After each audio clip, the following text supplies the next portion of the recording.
আসসালামু আলাইকুম। আশা করি আপনারা সবাই ভালো আছেন। তো আমাদের এই বাচ্চাটার বয়স আজকে 10 দিন হয়ে গেল, মানে 11 দিনে পড়ছে আর কি। তো যাই হোক, সকালবেলা আমাদের খাবার পানি দেওয়া হয়ে গেছে, মানে খাবার পানি দেওয়ার পরে তারপরে আমরা প্রতিদিন সকালবেলা একটু মুরগিটা ওজন দেই আর মানে কতটুকু হয়েছে আর কি। তো আমাদের 4টা বাচ্চা, এখানে 6টা বাচ্চা দেওয়া হয়েছে, 6টা বাচ্চা 1 কিলো 800 হয়েছে আর কি। তো যাই হোক, এবারে যে আমাদের যতটুকু আছে ওজন ভালোই আছে, আল্লাহর রহমতে খারাপ নাই। তো এরকম ওজন হইলে আমাদের মোটামুটি চলবে। তো তারপরে আমরা ঘেরের দিকে চলে আসলাম। ঘেরের দিকে চলে এসে নজরুল ভাই গরুর জন্য খাবার পানি দেবে আর কি, গরুর জন্য ঘাস করছে। তো ঘাসটা সে করতেছিল, আর এদিকে আপনার বাগদা চিংড়ি সব জেলেরা মাছ নিয়ে চলে আসছে। তো মাছগুলো আমরা যেহেতু জানেন আপনারা যে এই মাছগুলো আমরা কয়েকটা সাইজ করা হয়, সাইজ না করলে এই মাছটা আপনার বাজারে একভাবে বিক্রি হয় না। মানে যেহেতু বাগদা গ্রেটে বিক্রি হয়, মানে 20 পিসে 1 কেজিতে বিক্রি হয়, 30 পিসে 1 কেজিতে বিক্রি হয়, 40 পিসে 1 কেজিতে বিক্রি হয়। তারপরে যে চামনে চিংড়ি আছে, মানে হরিণা চিংড়ি যেটা বলে, সেটা আলাদা বিক্রি হয়। এজন্য আমরা মাছগুলো সব জেলেরা সব একসাথে নিয়ে আসার পরে ওজন দিয়ে ওদের একটা কমিশন দেওয়া হয়। তো কমিশন করে সব একসাথে মাছটা ঢেলে আমরা মাছটা আর কি মূলত মানে বেছে নেই আর কি। তো এবছর বাগদার অবস্থা খুবই খারাপ, মানে সেই প্রথম থেকেই বাগদা মাছে ভাইরাস। তো যারা বাগদা চাষ করে তারা সবাই জানে যে বাগদা চিংড়িতে একটা ভাইরাসের সমস্যা আছে, মানে এদের খাদ্যর ঘাটতি পড়ে।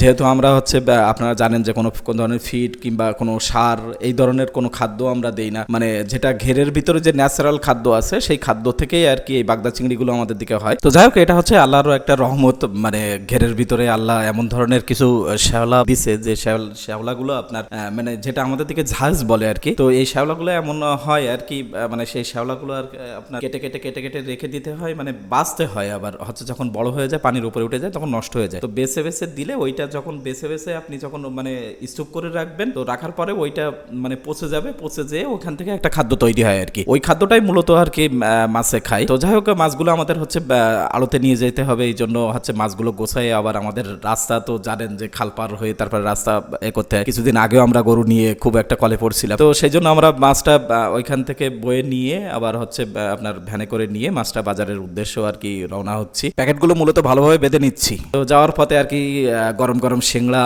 আর পুরি, এটা তো দেখেই বুঝতে পারতেছেন। তো আমাদের বাড়ি ছাড়া একটা দূরে ছোট একটা জমি আছে, আমাদের এই ফাঁকা একটা জমি। তো এই জমিতে একটা হিমসাগর আম গাছ আছে, সেই সাতক্ষীরার বিখ্যাত হিমসাগর আম। তো কিছু খাওয়ার জন্য আর কি পাড়তেছি, মানে সুজিতে তো চেনেন, সুজিত পাড়তেছে। তো এখানে দেখেন এই জায়গাটা আমাদের সামনে পর্যন্ত। তো এইখানে বাঁশ বাগানের ভিতরে এটা আমাদের জায়গা। তো এরা মানে যারা এই পাশে ধান টান চাষ করছে, তারা দেখেন কত সুন্দর করে পরিষ্কার করে এখানে ধানগুলো আর কি গোছানোর জন্য সুন্দর করে একটা পরিবেশ করছে, মানে ছায়ার ভিতরে। আর যেহেতু প্রচুর গরম পড়তেছে, দেখছেন।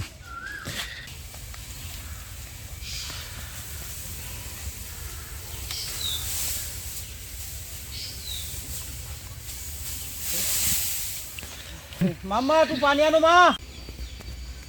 ওই যে আর ওই ডালটা খুব ঝামেলা করে দিচ্ছে।